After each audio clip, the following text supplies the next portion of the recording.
இந்த நாமத்தினுடைய மகத்துவம் ரொம்ப ரொம்ப ரொம்ப ரொம்ப அளப்பரியது. ஃபர்ஸ்ட் அந்த நாமத்தினுடைய மகத்துவம் ஒரு மனுஷனை என்ன பண்ணுங்கிறத அந்த மகத்துவத்தை சொல்லிட்டு அதுக்கப்புறமா அடியன் என்ன பண்றேன் அப்படின்னா நாமத்தினுடைய சக்தியினுடைய பிரபாவத்தை நம்ம பார்க்கலாம். அதாவது நாம தபசுனாலும் யோகத்தினாலும் சமாதி நிலையிலும் பெற முடியாத ஒரு பேரின்பம் இந்த கலியில நாம ஜெபம் பண்றதுனாலேயே கிடைச்சிருமா. நாம ஜெபம் பண்றதுனாலேயே கிடைச்சிருமா. கலியை தீர்க்க வந்த நாமா சொன்னா அப்படின்னா அது ராமநாமாவா இருக்கலாம், ஹரிநாமாவா இருக்கலாம், சாயி நாமாவா இருக்கலாம், கேசவநாமாவா இருக்கலாம், ஓம் நமக் சிவாயின் பஞ்சாட்சரமா இருக்கலாம், எத்தகைய நாமா வேணாலும் இருக்கட்டும். லட்டுன்றது ஒண்ணுதாங்க, இனிப்புன்றது ஒண்ணுதான். அந்த இனிப்பு வகையில எவ்வளவு டிஃப்ரெண்ட் இருக்கு. உனக்கு எது பிடிச்சிருக்கோ எடுத்துக்கோ. சோப்புல பல வகைன்ற மாதிரி நாமால பல நாமா இருக்கு. சோப்புல உனக்கு பிடிச்ச சோப்பு எடுத்து நீ குடிச்சிருக்க, சோப்பு தானே. அந்த மாதிரி நாமாக்கள்ல பலவிதமான நாமாக்கள் இருக்கு. உன்னுடைய வாக்குல எது வருதோ அதை நீ அழகா சொல்லிட்டே இருக்கலாமே. அதை சொல்லிட்டே இருந்தா அதுக்கான பலனை தான் சொல்லிட்டு இருக்க. அடுத்து குருச்சேத்திரமான காசி, கயா, துவாரகை, சகல தீர்த்தம், சகல சேத்திரம் இதெல்லாம் நீ போனதுக்கான பலன் கிடைக்கணுமானா நீ நாம ஜபத்திலேயே பெற்றிடலாம்ன்றார் பத்ம புராணத்துல. புரியுதுங்களா? இந்த உலகத்துல இருக்கக்கூடிய மக்கள் பகவானுடைய புனித நாமாவின் மூலமே பக்தி யோகத்தை கடைபிடிச்சு மோட்சத்தையே கொடுக்குமா இந்த நாமா. சிவநாமத்தையோ ஹரிநாமத்தையோ ஹரநாமத்தையோ சாயி நாமத்தையோ பாண்டுரங்க நாமத்தையோ உண்மையான ஹிருதயம் கொண்டு ஜபிச்சன்னா யமன் நரகத்தை கண்டு பயப்பட வேண்டாம் அப்படின்றது சொல்லப்பட்டிருக்கு. புரியுதுங்களா? கிருஷ்ணா, அச்சுதா, அனந்தா, வாசுதேவா இந்த நாமங்களை கொண்டு பக்தி செய்யக்கூடியவர்களுடைய பக்தர்கள் யமப்பட்டினத்திற்கு போகவே மாட்டார்கள் அப்படின்னு சொல்லப்படுது. அப்படின்னா இந்த நாமாவிற்குடைய மகத்துவம் எவ்வளவு ஒரு பெரியது அப்படின்றது நம்ம சொல்லில் அடங்காது. நாமத்தோடைய பிரபாகத்தை, நாமத்தினுடைய அந்த விசேஷங்களை நம்மளுடைய பாரத பூமியில இருந்து பிரச்சாரம் பண்ண மகான்கள் ஏராளம் ஏராளம். அதுல கோவிந்தபுரம் நம்ம தமிழ்நாட்டில் கும்பகோணத்துக்கு பக்கத்தில் இருக்கக்கூடிய கோவிந்தபுரத்துல சமாதி கொண்டு எழுந்தருளி இருக்கக்கூடிய பகவன் நாம போதேந்திரா சுவாமிகள் ராமநாம சித்தாந்தமே பண்ணிருக்கார். ஒவ்வொரு ஊருக்கும் போய், ஒவ்வொரு சேத்திரத்துக்கும் போய், ஒவ்வொரு கிராமத்துக்கும் போய் ராமநாமா சொல்லு, ராமநாமா சொல்லு, ராமநாமா சொல்லு சொல்லு சொல்லுன்னு அவ்வளவு பிரச்சாரம் பண்ணியிருக்கார்.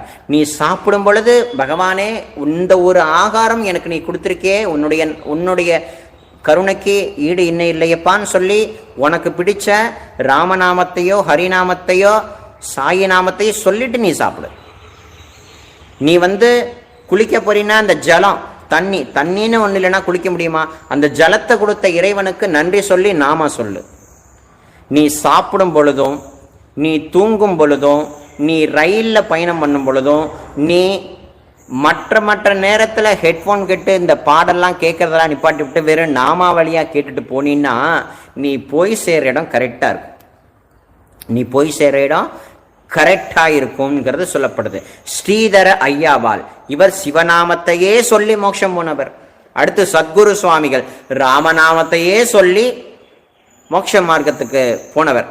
அதே மாதிரி தியாகராஜ சுவாமிகள் அந்த ராமனையுடைய நாமத்தையே சொல்லி சொல்லி சொல்லி சொல்லி தான் மட்டும் சொன்னதும் இல்லாம எண்ணற்ற மக்களுக்கு அது அந்த ராமநாமத்தினுடைய சித்தாந்தத்தை கொடுத்து அத்தனை பேரையும் உயர்ந்த நோக்கத்துக்கு அழைச்சிட்டு போன ஒரு உயர்ந்ததான மகான்.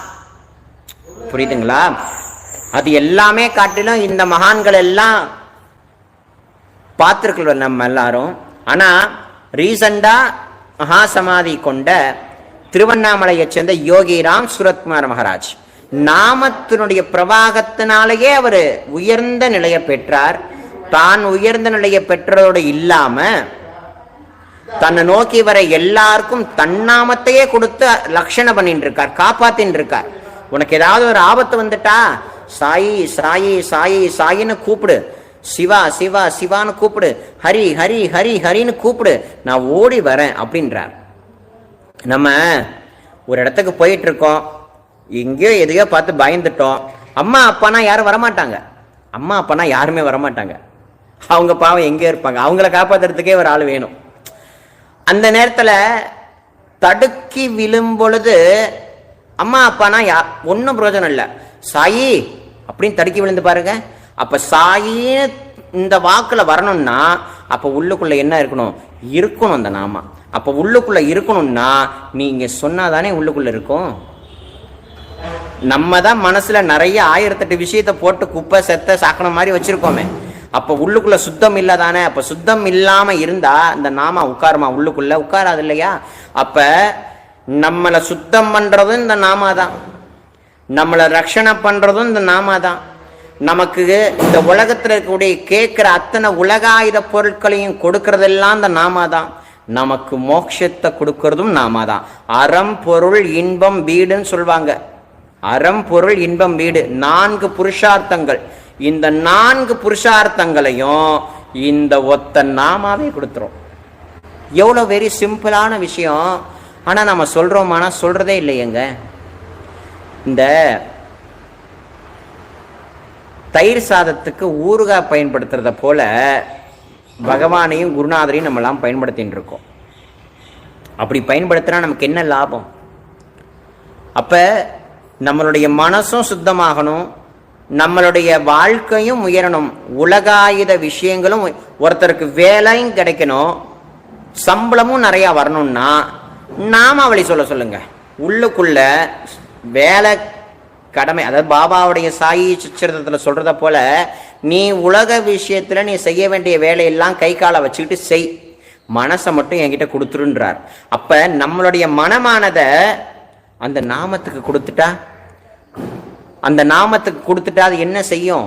நம்ம வேலை ஈஸியாக்கி விட்டுடும் அது. ஆனா இந்த ரகசியம் யாருக்கு தெரியுது? யாருக்குமே தெரியலையே.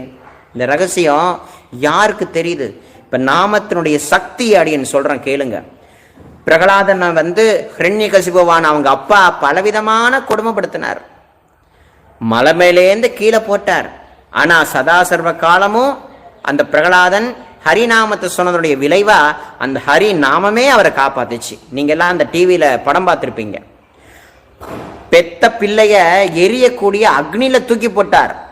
அக்னி கூட குளிர்ச்சியாகி அவர் ஒண்ணுமே பண்ணல. காரணம் என்ன? இந்த நாமாவை, அந்த நாமாவளிய உள்ளுக்குள்ள எவ்வளவு இறக்கி சொல்லி சொல்லி சொல்லி இருந்திருக்காருன்னா அந்த நாமா அவரை காப்பாத்திருக்கும். ஆனா நம்ம சொல்றோமா? இல்ல.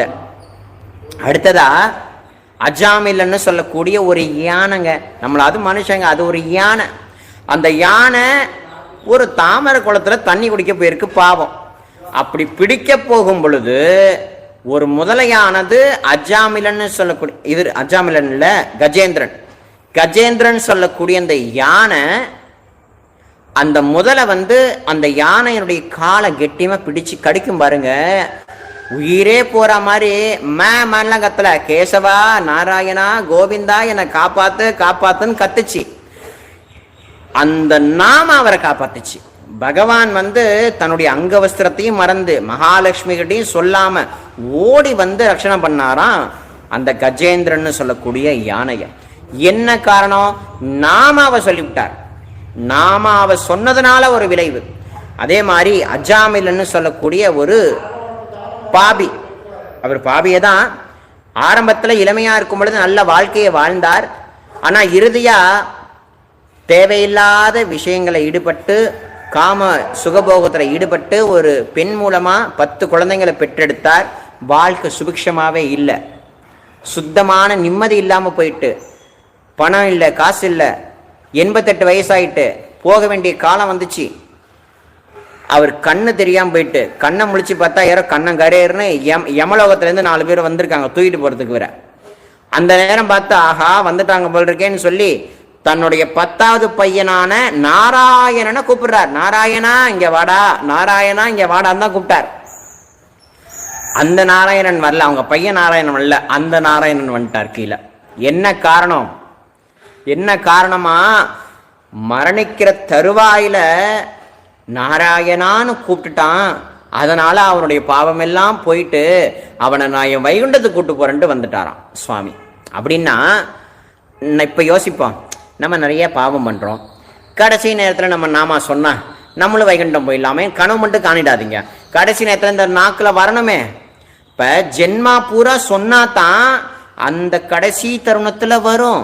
நம்ம இப்போ உடம்புல சக்தி இருக்கு, இந்திரியங்கள்ல சக்தி இருக்கு, உடல்ல சக்தி இருக்கிறதுனால நம்ம ஆடுறோம், ஓடுறோம், திமிரு கொண்டு அகங்காரம் கொண்டு வாழ்க்கையில உழண்டுகிட்டு இருக்கோம். ஆனா கடைசி தருவாயில நாமா வருமானா தெரியாது. நாமா வரணும்னா இப்பலேந்து உள்ளுக்குள்ள அதை ஏத்தணும். உள்ளுக்குள்ள சொல்லி சொல்லி சொல்லி சொல்லி சொல்லி சொல்லி உன்னுடைய வாக்குல நாமாவை தவிர்த்து வேற எதுவும் வர முடியாத அளவுக்கு நீ சொல்லணும். சொல்ல முடியுமா? அப்படி சொன்னா உன்னுடைய குடும்பத்தை பகவான் காப்பாத்துவார். நீ உட்கார்ந்துக்கிட்டு சொல்லணும்னு இல்லை, நீ ஆபீஸ்க்கு போறபடி போங்க, வேலை செய்யறபடி செய்யுங்க, என்ன வேணாலும் பண்ணுங்க, எங்க வேணாலும் போங்க, எங்க வேணாலும் வாங்க. ஆனா உள்ளுக்குள்ள நாமா சொல்லிக்கிட்டே இருக்கணும். அது எந்த நாமாவை வேணாலும் இருக்கட்டும், எந்த நாமா வேணாலும் இருக்கட்டும், நீங்க சொல்லுங்க. சரிங்களா? அதே மாதிரி இந்த நாமத்தினுடைய சக்தியினுடைய பிரவாகம் அப்படின்னு பார்த்தீங்க அப்படின்னா, ஆஞ்சநேய சுவாமி ராமச்சந்திரமூர்த்தியினுடைய ஒரு பரம பக்தர். ராமச்சந்திரனுக்கே யாரு? பகவான் நாராயணனுடைய அவதாரமான ராமச்சந்திர மூர்த்திக்கு தன்னுடைய நாமத்தினுடைய சக்தி தெரியாதான். ஆனா அவருடைய சக்தி தெரிஞ்ச ஒரே ஆளு ஆஞ்சநேயர். அந்த ஆஞ்சநேய சுவாமி ராம ராம ராம ராமன்னு சதா ஒரு ஒரு ஒரு வினாடி கூட அவர் வேஸ்ட் பண்ண மாட்டார். நம்ம எவ்வளவு காலம் வேஸ்ட் பண்றோம்? அதனாலதான் அவர் சாமியா இருக்கார், நம்ம ஆசாமியா இருக்கோம். அவரை கோயில கும்பிடுறோம், ஆனா அவருக்கு பக்தி நமக்கு இருக்கா? அவர் நாமாவளி பண்ணார், நம்ம நாமாவளி பண்ணோமா? அப்ப அவரை போல நம்மளும் மாறணும்னா ஒரு நிமிஷம் கூட வீணாக்காம அந்த நாமத்தை சொல்லிக்கொண்டே இருந்தா நம்ம குடும்பமும் முன்னேறும், நம்ம வாழ்க்கையும் வாழலாம், இறுதியா மோட்சகதியும் கிடைக்கும். எவ்வளவு அருமையான சந்தர்ப்பத்தை பகவான் இந்த மனுஷ பிறவியில கொடுத்திருக்கார். அப்படிப்பட்ட ஆஞ்சநேய சுவாமி ராமச்சந்திரமூர்த்தியினுடைய அன்பு மனைவியாகிய சீதா மாதாவை ராவணன் தூக்கிட்டு போயிட்டார். ராவணன் தூக்கிட்டு போனதுக்கு அப்புறம் என்ன சொல்றது அப்படின்னா, கடல் கடந்து போய் அன்னைய தரிசிக்கிறதுக்காக ஆஞ்சநேய சுவாமி கடல் கடந்து பறந்தாராம். எதனால பறந்தார்? நாமத்தினுடைய சக்தியினுடைய பலத்துல பிறந்திருக்கார். அதே மாதிரி கடல்ல எல்லாரும் நடந்து போகணும், நடக்க முடியாது, கடல்ல எப்படி நடந்து போறது? அதனால பாறையில ராம நாமத்தை எழுதி போட்டு நடந்து போயிருக்காங்க. ராமர் பாலம் இன்னும் இருக்கு சாட்சியா. அப்ப அந்த நாமத்தினுடைய சக்தியினுடைய பிரபாகத்தை நீங்க எல்லாரும் பார்க்கணும். லக்ஷ்மணனுக்கு அம்பு பட்டு படுக்கையாயிட்டார், அவரை காப்பாற்றணும்னா சஞ்சீவினி மலையிலேருந்து ஒரு மூலிகை எடுத்துட்டு வரணும். எந்த மூலிகைன்னு பாவம் ஆஞ்சநேயருக்கு தெரியல, மலையையே தூக்கிட்டு வந்துட்டார். ஒரு மலையையே தூக்கி கொண்டு ஆகாசத்துல பறந்து வந்து லக்ஷ்மணனை காப்பாற்றணும்னா எதனால அவர் காப்பாத்தினார்? ராமநாமத்தின் சக்தியினுடைய பலத்தினால அவர் காப்பாத்தினார். அப்ப அத போல நாமத்தை சதா சர்வ காலமும் நாக்குல ஊறும்படியா நம்ம சொன்னோம் அப்படின்னா வேலை கிடைக்கலையா? 10 நிமிஷம் உட்கார்ந்து மனசு சோர்வா இருக்கா? 10 நிமிஷம் உட்கார்ந்து நமக்கு ஏதாவது பிரார்த்தனை ஒன்று நிறைவேறணுமா? 10 நிமிஷம் சுவாமி கிட்ட 2 ஊதுபத்தி வச்சு விளக்கேற்றி உட்கார்ந்து தன்னை மறந்து தனக்கு பிடிச்ச நாமத்தை சாயி சாயி சாயி இல்ல சாயிராம் சாயிராம் சாயிராம் இல்ல ஓம் சாயி ஸ்ரீ சாயி ஜெய ஜெய சாயின்ற நாமத்தை உள்ளமுருக சொல்லணும். சும்மா சொல்லக்கூடாது, உள்ளம் உருக சொல்லணும். உள்ளம் உருக சொன்னாதான் அது வேலை செய்யும். உள்ளம் உருகாம ஏனோ தானோ உட்கார்ந்துட்டு அவசர அவசரமா உட்கார்ந்துருக்கோம், மைண்டு ஃபுல்லா வெளியில இருந்துச்சுன்னா பிரயோஜனம் இல்லையே. அப்ப அந்த மாதிரி ஆஞ்சநேய சுவாமி அப்படி அந்த நாமத்தினுடைய சக்தியினுடைய பலத்தை இன்னைக்கு உலகம் அறியும்படி பண்ணியிருக்கார். அது மட்டும் இல்ல, துக்காராம் மகாராஜ் 12-15ஆம் நூற்றாண்டுல வாழ்ந்த துக்காராம் மகாராஜ் அவர் சதா சர்வ காலமும் பாண்டரங்கனுடைய நாமத்தையே சொல்லி கொண்டிருப்பார். அப்படி அவர் நாமாவளியினால, அவர் நாமத்தை சொல்றதுனால பற்பல விதமான அற்புதங்களை பண்ணார் அவர் பாண்டுரங்கனுடைய கிருபையினால. அப்ப ஒரு குடும்பம், அந்த குடும்பத்துல அந்த பையனுக்கு சீரியஸா இருக்கு, உடம்பு முடியல. ஒரு கணவர், ஒரு அம்மா, இந்த பையனுக்கு உடம்பு சரியில்லை. அந்த அம்மாவை விட்டுட்டு, அந்த பையனை விட்டுட்டு, துக்காராம் மகராஜோடைய புகழை கேள்விப்பட்டு அந்த வீட்டுக்கார் மனுஷன் துக்காராம் மகராஜ் இருக்கிற இடத்துக்கே வந்து துக்காராம் மகராஜ் கூட சேர்ந்து கொண்டு பாண்டுரங்க பாண்டுரங்க பாண்டுரங்க பாண்டுரங்கன்னு நாமாவளி பாட ஆரம்பிச்சு அதுல தன்னை மறந்து லயமாயிட்டார். அந்த அம்மா ஓன்னு தூக்கிட்டு வருது. துக்காராம் மகராஜை பார்த்து திட்டுது, நீ தான் என் புருஷனை கெடுத்த, என் புருஷன் நேரம் என் வீட்டில் இருந்திருந்தான்னு வையன் என் புள்ள பொழைச்சிருப்பான், உன்னால என் புள்ள போயிட்டான், நீ சொல்றியே உன் பாண்டுரங்கன் நாமம் என் பிள்ளைய காப்பாத்துமா அப்படின்னு அந்த பொண்ணு தலையில அடிச்சுக்கிட்டு அழ ஆரம்பிச்சிட்டா. துக்காராம் மகராஜ் பார்த்தார், அந்த பையனுடைய சடலத்தை வாங்கினார், நடுவுல வச்சார், எல்லாரும் நாமா சொல்லுங்கன்ட்டார். எல்லாரும் நாமா சொன்னாங்க பாருங்க, எந்த மந்திரத்தையும் சொல்லல. இது படிச்சா படிப்பு வரும், இது படிச்சா பணம் வரும், இதை படிச்சா உங்களுக்கு அந்த அருள் கிடைக்கும், இதை படிச்சா இந்த அருள் கிடைக்கும்லாம் நிறைய மந்திரங்கள் இருக்கு தெரியுங்களா? நிறைய மந்திரங்கள் உண்டு. ஆனா மந்திரங்கள் படிச்சா கிருபை கிடைக்கும், தெய்வம் கிடைக்கவே கிடைக்காது. ஆனா அது இல்லாம அம்பாளுடைய மந்திரங்களோ, விநாயக பெருமான் மந்திரங்களோ, இல்லை லக்ஷ்மியினுடைய மந்திரங்களோ, இதெல்லாம் சொல்ல சொல்ல சொல்ல சொல்ல என்ன ஆகும்னா ஒரு வார்த்தை தப்பா போயிட்டாலே பாவமானது. ஆனா பகவன் நாமத்துல வால்மீகி ராமாயணம் எழுதினவர் ஒரு திருடன், ஒரு கொள்ளைக்காரன்.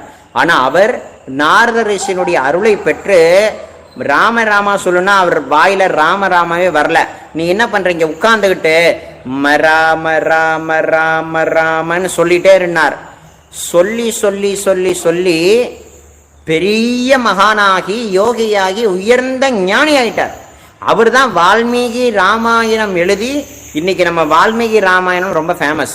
ஸோ அதை எழுதினது திருடனாக கொள்ளைக்காரனாக இருந்த ஒரு மனுஷனை இந்த ராமநாமா உயர்ந்த ஞானி ஆக்கிச்சே, எவ்வளோ பெரிய விஷயம். அதை போல இந்த குழந்தையை காப்பாத்துறதுக்கு பாண்டரங்கனுடைய நாமத்தை சேர்ந்து ஒரு 100 பேர் உள்ளார்ந்தமான ஹிருதயத்தோட, எந்த கள்ளமும் கபடமும் எந்த ஒரு எதிர்பார்ப்பும் இல்லாம சொல்ல சொல்ல சொல்ல சொல்ல பாண்டரங்கன் காப்பாத்திட்டார். பாண்டரங்கன் அவர் காப்பாத்திட்டார். சரிங்களா?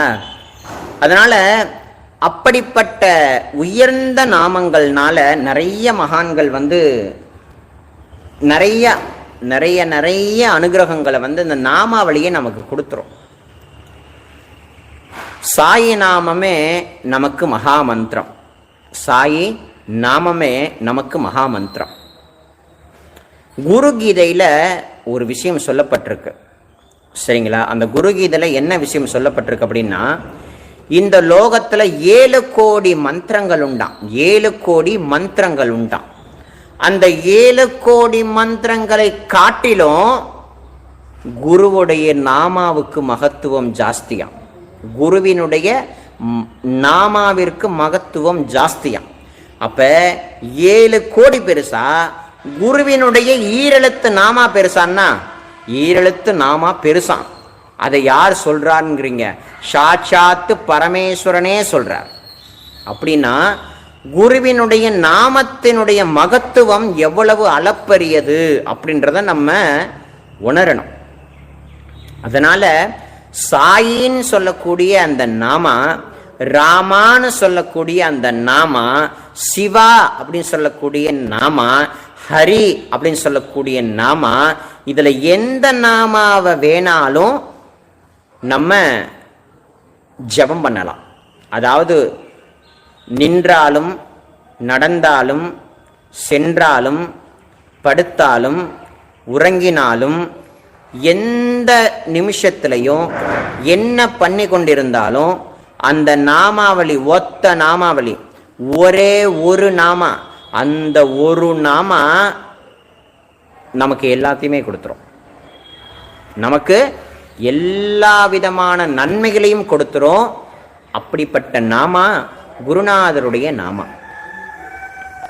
சாய்நாதருடைய நாமம் தான் மகா மந்திரம்னு நான் சொல்லியிருக்கேன் இல்லையா? உண்மையாவே அது மகா மந்திரம் தான். சாயின்னு சொல்லக்கூடிய இந்த நாமம் இருக்கே, அதை சொல்றதுக்கு நமக்கு எப்பேற்பட்ட பாக்கியத்தை பாபா கொடுத்துருக்கார். அது எல்லாத்தையும் காட்டிலும் ராமச்சந்திரமூர்த்திக்கு அவங்க அம்மா அப்பா பேர் வச்சாங்க ராமன் அப்படின்னு, கிருஷ்ணனுக்கு அவங்க அம்மா அப்பா பேர் வச்சாங்க கிருஷ்ணன் அப்படின்னு, பரசுராமருக்கு அவங்க அம்மா அப்பா பேர் வச்சாங்க பரசுராமா அப்படின்னு. ஆனா சாய்நாதருக்கு யார் பெயர் சூட்டுனா? ஒரு பக்தர் சூட்டியிருக்கார். ஒரு பக்தர் சூட்டியிருக்கார். அவர் பேர் என்ன? மகள்சாபதி. மகள்சாபதின்றது என்ன பேர் அப்படின்னா, அது ஒரு அம்பாளினுடைய பெயர். கண்டோபா பக்கத்துல 2 மனைவிமார்கள் இருப்பாங்க, அதுல மகள்சா அப்படின்னு சொல்லக்கூடிய ஒரு அம்பாள். சோ மகள்சாபதி, புரியுதுங்களா? அதனால அந்த சாயின்னு சொல்லக்கூடிய நாமாவை நமக்கு அவர் கொடுத்திருக்கார் இல்லையா? அப்படின்னா அந்த சாயின்னு சொல்லக்கூடிய நாமாவளுக்கு எத்தகைய பவர் உண்டு அப்படின்னா, கேட்கறது எல்லாத்தையுமே அதை கொடுத்துரும். கேட்கறது எல்லாத்தையுமே அது இந்த நாமாவளி கொடுத்துரும். ஏன்னா சாயி அப்படின்னு சொல்லக்கூடிய வார்த்தைக்கு கபீர்தாசருடைய அபங்கத்துல அவர் ஒரு அபங்கத்துல பாடி முடிக்கும் பொழுது சாயி சாயின்னு தான் முடிப்பாராம் கபீர்தாசர். ஆல்ரெடி நம்ம பாபாவை கபீர்தாசருடைய ஒரு அவதாரம் அப்படின்னே சொல்லப்படுது நம்ம நிறைய நூல்கள்ல. அப்படிப்பட்ட கபீர்தாசர் ராமநாமத்துக்கு அடிமை. புரியுதுங்களா சொல்ல வர்றது? அப்ப ராமநாமம் ஈரெழுத்து, சாயி நாமம் ஈரெழுத்து. அப்ப சாயி ராம் அப்படின்னு நம்ம அழகா சொல்றோமே, எவ்வளவு பெரிய பொக்கிஷம். படபத்ர சாயி, படபத்ர சாயி அப்படின்னு சொல்லக்கூடியது ஒரு பெருமாளுடைய பெயர். பெருமாளுடைய பெயர். சாயி அப்படின்னா இறைவன் அப்படின்றது அர்த்தமாகுமா? சாயி அப்படின்னா இறைவனுடைய ஒரு நாமம். இந்த அறம், பொருள், இன்பம், வீடு, இந்த 4ஐயும் கொடுக்கக்கூடிய சக்தி சாயி நாமத்துக்கு உண்டு. அத நம்ம எப்படி சொல்றோம் அப்படின்றத பொறுத்து தான் அதனுடைய பலன் கிடைக்குமே தவிர அது அவ்வளோ ஈஸி கிடையாது. ஒரு ஸ்ரத்த இருக்கணும், ஒரு நம்பிக்கை இருக்கணும், ஒரு பொறுமை இருக்கணும், எதிர்பார்த்து சொல்லக்கூடாது. அதே மாதிரி எந்த ஒரு பிரார்த்தனை வச்சாலும் அந்த பிரார்த்தனை நிறைவேற வரைக்கும் நான் அந்த பரிகாரம் பண்றேன், இல்லை நான் இந்த பரிகாரம் பண்றேன், நான் அதை பண்றேன் இதை பண்றேங்கிறது எல்லாத்தையும் காட்டிலும் சாயி நாமாவை சொல்லி பாருங்க. Very very very very simple. பார்க்கறதுக்கு சாதாரணமான சாயின்ற ஈரெழுத்து அது நமக்கு எல்லாம் கொடுக்குமான்னு சந்தேகப்படாதீங்க. ராம நாமம் கொடுத்துச்சு ஆஞ்சநேய சுவாமிக்கு. அத போல சாயி நாமம் நம்ம கேட்கறது அனைத்தையும் கொடுக்கும் வல்லமை கொண்டது. பாபாவுடைய நாமமான சாயி, சாயின்னு சொல்லக்கூடிய பாபாவுக்கே தெரியாது அவருடைய நாமத்துடைய மகத்துவம். சொல்றது புரியுதுங்களா? அடுத்த லைவ்ல தான், அதாவது நாளைக்கு வரப்போற லைவ்ல தான் சாயி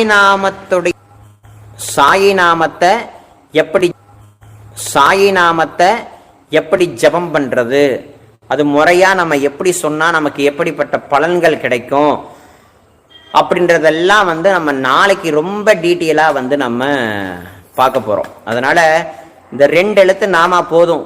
வேற அதை சொல்றேன் இதை சொல்றேன் எல்லாம் அது எதுவுமே நமக்கு வேண்டவே வேண்டாம். இந்த ஈரெழுத்து நாமம் போதும். சாயி அப்படின்னு சொல்லக்கூடிய இந்த ஈரெழுத்து நாமாவை வச்சு நம்ம இந்த உலகத்தில் இருக்கக்கூடிய எல்லா விஷயத்தையுமே பெறலாம். ஆனா பெறத்துக்கு நமக்கு கஷ்டமா இருக்கு, வேற எதுவும் இல்லை. தெய்வம்லாம் சிம்பிளா ஒரு விஷயத்த கொடுத்தா அதை ஏத்துக்க மாட்டோம். நம்மலாம் கடுமையான ஒரு விஷயத்த கொடுத்தா நம்ம ஏத்துக்கிறோம். கேட்டா அதுல ஒரு புகழ், அதுல ஒரு பெயர் அப்படிங்கிற மாதிரி நம்ம மூழ்கி போயிடுறோம்.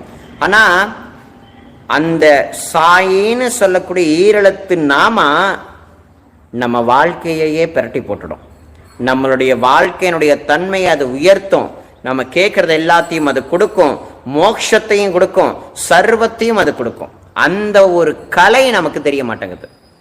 மனசு ஃபுல்லா வேதனை, யார்கிட்டையுமே சொல்ல முடியல, யார்கிட்டையாவது சொன்னா இந்த மனசு நிம்மதி அடையுமா அப்படின்னு நம்ம பிறரை தான் நோக்கி நம்ம பயணிக்கிறோமே தவிர, சாயின்னு ஒரு பரம்பொருள் நமக்கு கிடைச்சிருக்கார்.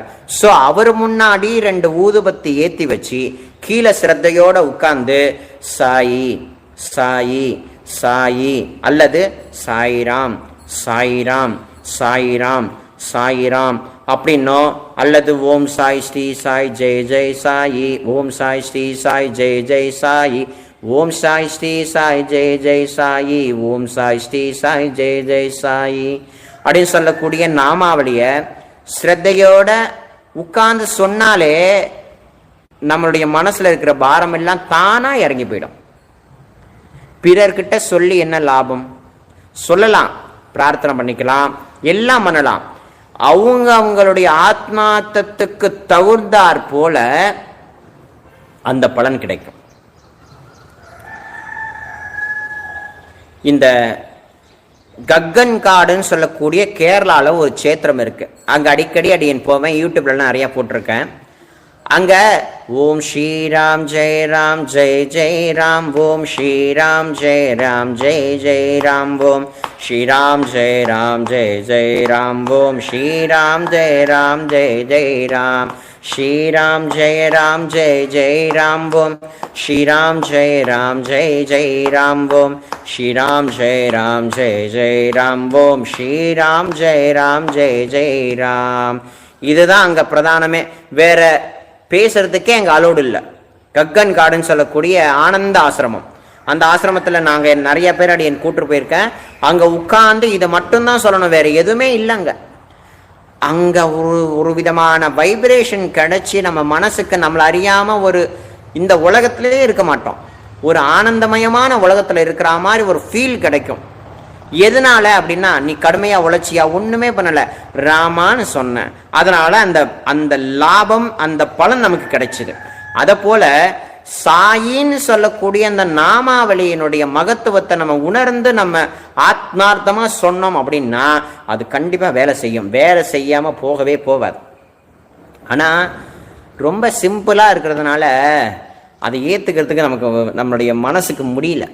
ஒரு க்ஷணம் சாயிநாதருடைய நாமத்தை சொன்னா, ஒரே ஒரு க்ஷணம் நாமத்தை சொல்லும் போதே அவருடைய ரூபம் மனசுல உட்காரணும்.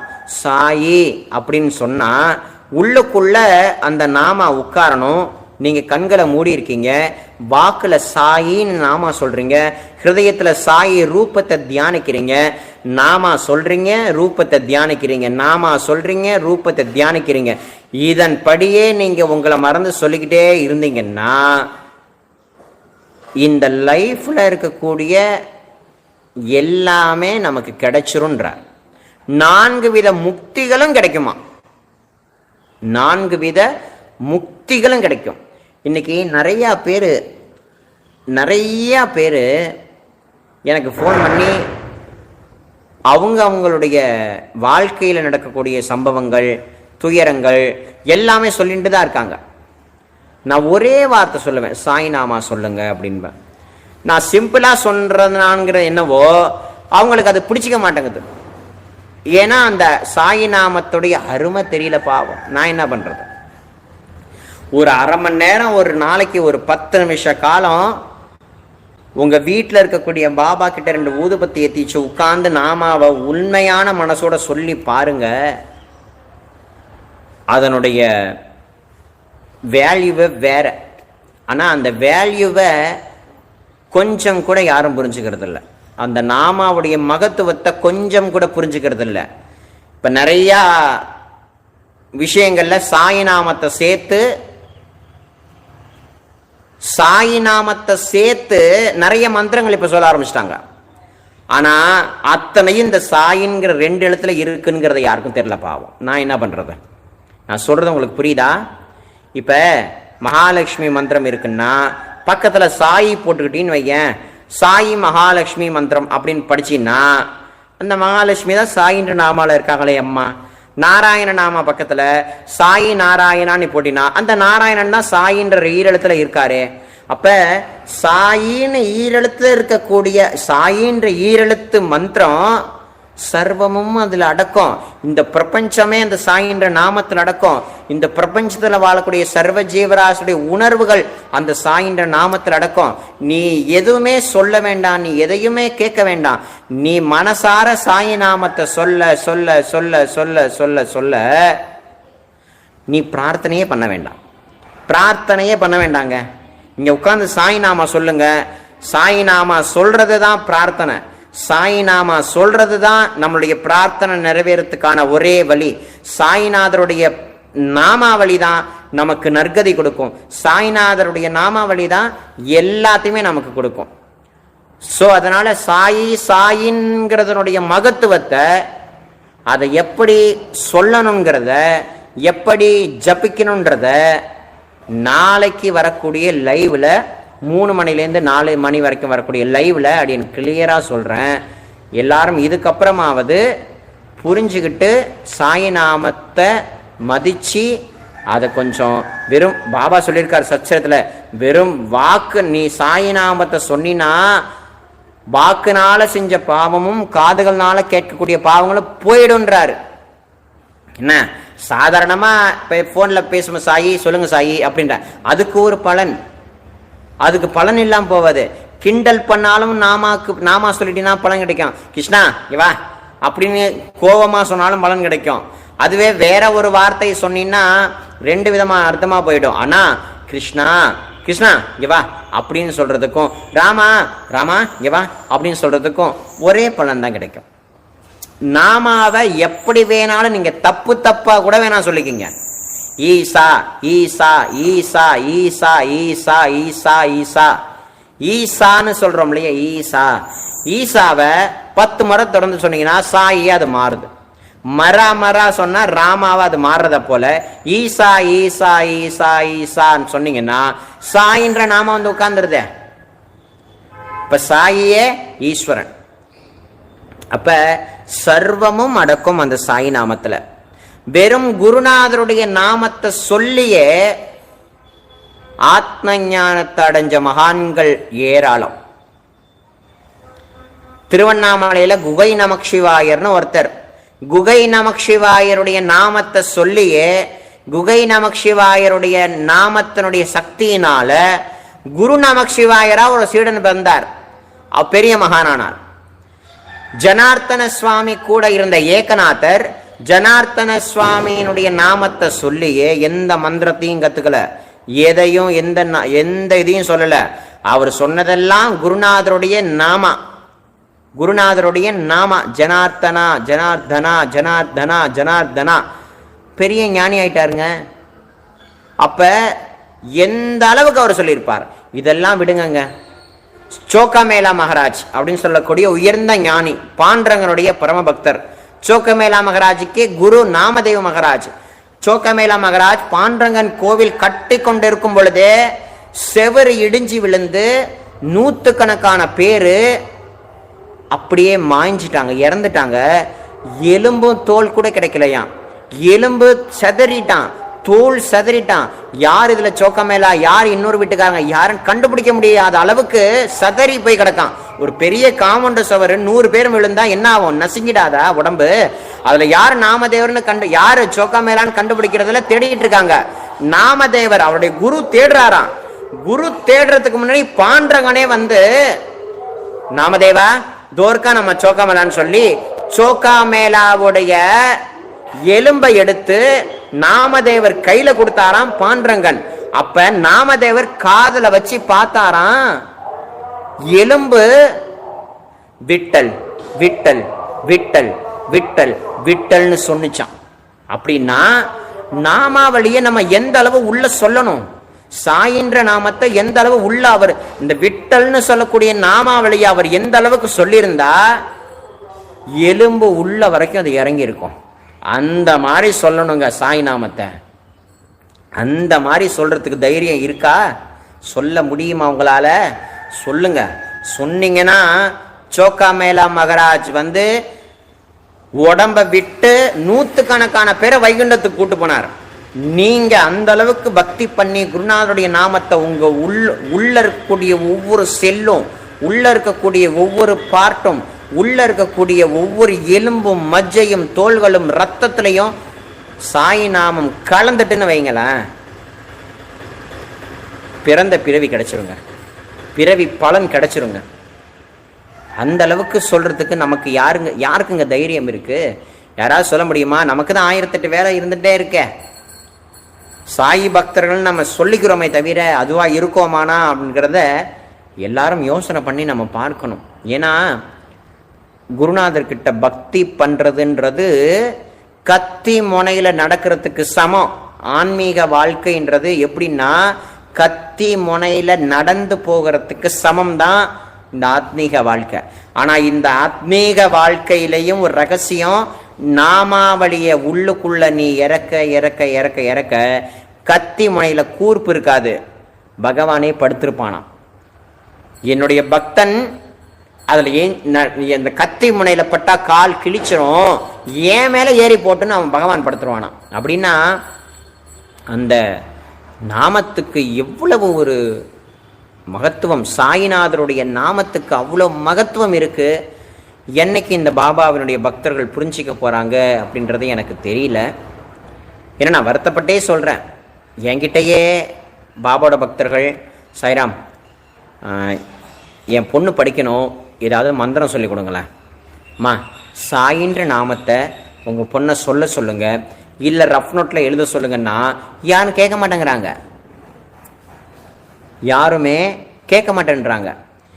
அதே மாதிரி இன்னொருத்தவங்க, சாய்ராம் குடும்பத்தில் ரொம்ப கஷ்டமாக இருக்குது, எனக்கு என்ன பண்ணுறது ஏது பண்ணுறது, தற்கொலை பண்ணிக்கலாம்லாம் தோணுது, நான் என்ன சாய்ராம் பண்ணுறது அப்படின்னா, அம்மா நீ ஒன்றும் பண்ணாதம்மா, வீட்டில் பாபா இருக்காரு, நீ நம்புறியோ இல்லையோ உன் வீட்டில் பாபா இருக்கிறத நான் நம்புகிறேன், பாபாவுடைய உருவம் எங்கே இருக்கோ, பாபாவுடைய சின்ன சிலை எங்கே இருக்கோ, பாபாவினுடைய சின்ன ஃபோட்டோ இருக்கோ, அங்கே பாபா இருக்காருன்னு அர்த்தம். ஸோ அந்த இடத்துல நீ உட்கார்ந்து சாய் நாமத்தை தன்னை மறந்து நீ சொல்லுமா, மனசுக்கு ஃபஸ்ட்டு அமைதி கிடைக்கும், மனசுக்கு ஃபர்ஸ்ட் அமைதி கிடைக்கும். அமைதி கிடைச்சா உள்ளுக்குள்ள குருநாதர் இருப்பார்.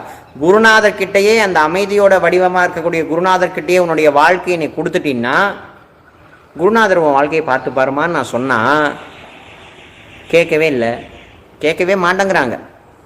இப்ப வெரி சிம்பிளா சொன்னா யாரும் கேட்க மாட்டேங்கிறாங்க, ஆனா கடுமையா சொன்னா எல்லாம் கேட்கறாங்க. நான் என்ன பண்றது? நான் கடுமையா இது வரைக்கும் யார்ட்டையும் சொன்னதில்லை.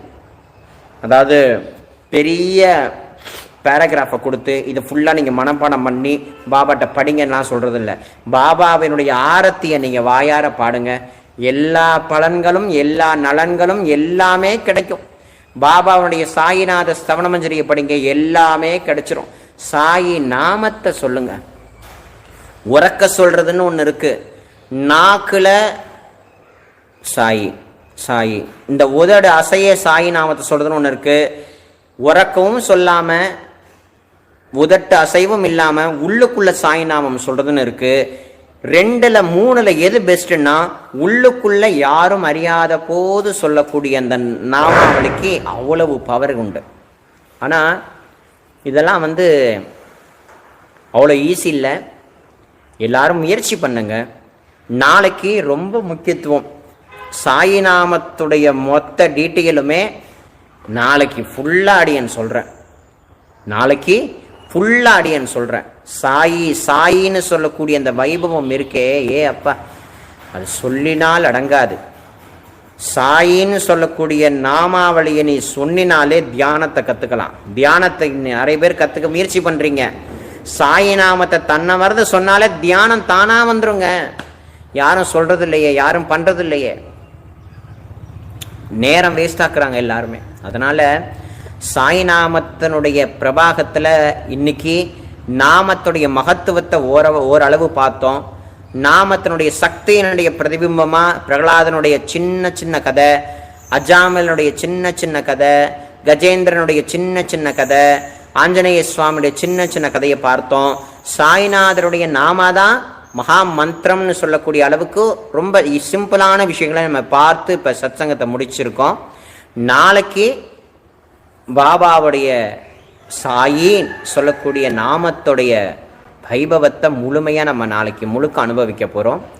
நாளைக்கு மத்தியானம், நாளைக்கு தேதி 15ஆம் தேதி, நாளைக்கு மத்தியானம் 3 மணிலேருந்து 4 மணி வரைக்கும் திரும்பவும் இதே லைவ் நடக்க போகிறது. எல்லாரும் கலந்து கொண்டு குரு கிருபைக்கு பாத்திரமாகும்படியாக கேட்டுக்கிறேன். சாய்ராம்.